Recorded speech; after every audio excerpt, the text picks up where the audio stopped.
বনি আদম সন্তান যারা আছে তারা আল্লাহ তাআলাকে গালি দেয়। আল্লাহ তাআলাকে তারা গালি দেয়। কিভাবে আল্লাহ তাআলাকে গালি দেয়?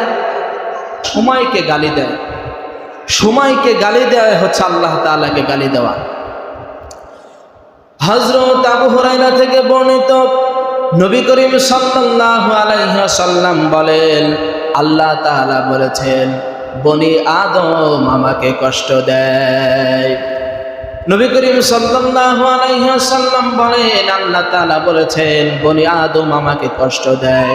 ইয়াসুব্বুদ দাহরা, আল্লাহ তাআলাকে কিভাবে কষ্ট দেয়? ইয়াসুব্বুদ দাহরা, তারা সময়কে গালি দেয়, কালকে গালি দেয়।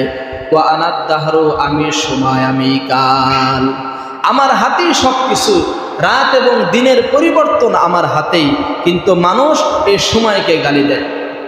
অনেক সময় রোদ ওঠার কারণে, রোদের প্রখরতার কারণে মানুষজন রোদকে গালি দেয়, অথচ রোদকে গালি দেওয়ার মানে হচ্ছে স্বয়ং আল্লাহ তাআলাকে গালি দেওয়া।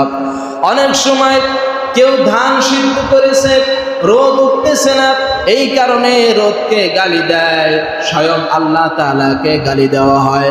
অনেক সময় বাতাস বন্ধ হয়ে যায়, প্রচন্ড গরম লাগে, তখন বাতাসকে গালি দেয়, স্বয়ং আল্লাহ রব্বুল আলামিনকে গালি দেওয়া হয়।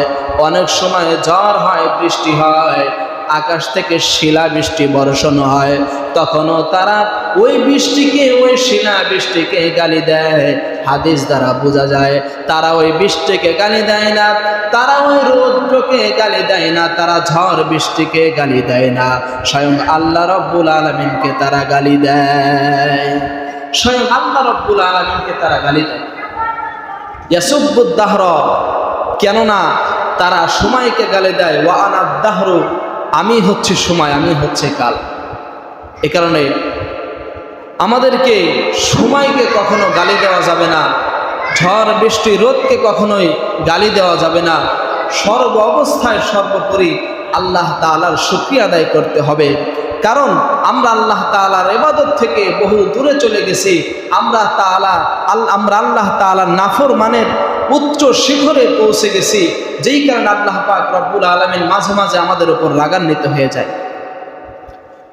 এই যে রোদ, কিছুদিন যাবত প্রচন্ড রোদ, বৃষ্টি হচ্ছে না, জায়গায় জায়গায়